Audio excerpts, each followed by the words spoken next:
Hello, my name is Sharon Drew and I'm from Smart Consultancy and Coaching Limited, and I'm here today to share with you some smart ideas about fun things that you can do with the children to encourage early mark making. Now, a lot of this stuff that I'm going to show you today are all things that you can find in and around the house and is all easily to purchase from the high street or the supermarket. Now, lots of things that make great marks either outside or inside with big pieces of paper on the table are things that you can find in the kitchen. I particularly like dish mops such as these. This is a bottle washer, and this is great because not only is it sponge, so you can roll it along once you've dipped it in your paint, or it's got a textured bottom on it, so you can dip it in the paint and then make some nice textured marks on the paper. Of course, the good old-fashioned dish mop is lovely to splat lots of different kinds of marks all on the paper, as is something like this. This is a steak tenderizer, and again we've got a different textured surface altogether compared to the fabric type ones, and again nice easy presses make some very interesting shapes and marks on the paper. Again, going back to some of the dish mops, this is quite a nice one, as you can see, being keenly used with the children. Again, make some different types of marks, and these are also quite easy to make from sponges themselves, where you can just cut up sponges and wrap them around with a plant tie to create this kind of octopus type shape. This is one of my favourite ones to use with the children, and it can be quite clean instead of having lots of paint pots all over the place. And in this handle of this washing up sponge is a little tube, and so ordinarily you would put the washing up liquid in there, and then when you press the sponge on the paper, the washing up liquid would come out. So instead of putting washing up liquid in, I put a weak solution of paint, so we can make the marks, doesn't matter what kind of surface we might be using it on, and it automatically will leave a mark on the paper and be absorbed into the sponge material. We can use different sorts of sponges to encourage different sorts of grasps, and I particularly like these ones. Again, you know, just bought from the supermarket, they've got a little handle on them, so if the children are not quite too keen on getting sort of goo and gunge on their hands, this actually removes their hands away from the sponge, but just gives them the opportunity to make again different marks. These sponges, which are pre-cut, have got a nice sort of hand shape to hold to make the various different marks, as does these ones. Again, these come in about packs of 3. I quite like the different colours that you can get as well. But again, the different type of grasp that it is encouraging that the fingers to come around to form that 3-fingered grasp ready to hold pencils. Using pegs, and I'm sure you must have quite a few of these around, it's also quite nice to introduce early sort of pencil skills. We just insert a piece of sponge into the peg, dip in the paint, and then make the various marks. So again, what we're doing is we're encouraging the hand to start to form the shapes ready to hold pens and pencils.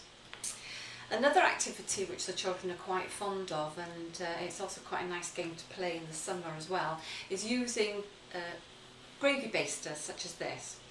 And again, make a weak solution of paint, and the children squish up the paint into their gravy baster, and then they can just squirt it out and make a lovely splat shape either on paper on the floor, or if you've got a nice big piece of paper up on the wall, they can squish all these different splatty shapes out.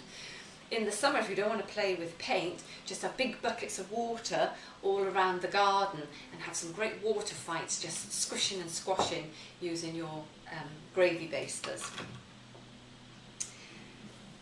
Even using things like shoe brushes are really quite nice to make different marks, because you can use different kinds of trails. And again, because they're all sorts of different shapes, we're encouraging the children to develop all sorts of different hand skills to accommodate to the types of handles and holds that they need to use. I often encourage my my children to use different size paint brushes, not the ones that you would ordinarily use for art, but things that you know, the paint brushes that you would find to paint the walls, for example. But again, look around for other types of brushes that you can use for painting, and I quite like these because again they leave a different type of mark, and they've got a very different type of texture material that they're made from, and these are the silicone brushes that you can get. Spatulas are great for smearing and scraping different marks on surfaces, and by using spatulas as well, what we're also practicing are skills like ready for buttering bread, for example, and making simple snacks a bit later on. Something else you might look out for, and these are those sort of draining board or sink kind of protectors, and I've got several of these in different sorts of shapes, and they're great for just laying down on big pieces of paper and then just getting your big paint brushes and painting all over them and using them as a big stencil to leave your marks underneath. Now the bathroom is also a good place for finding different types of resources and materials.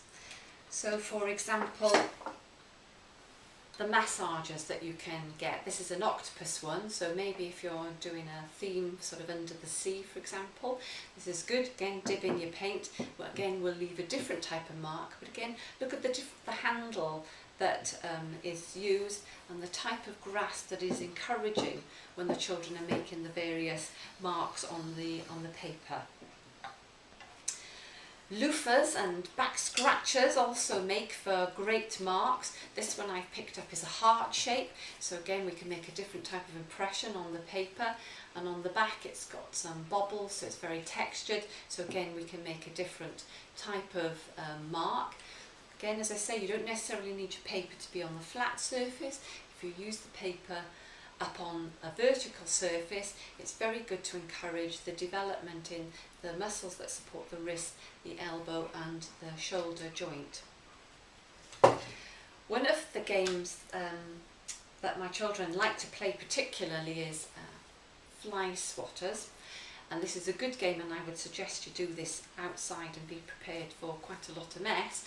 Is that you dip the fly swatter into the paint and then splat the paint all over the large pieces of paper.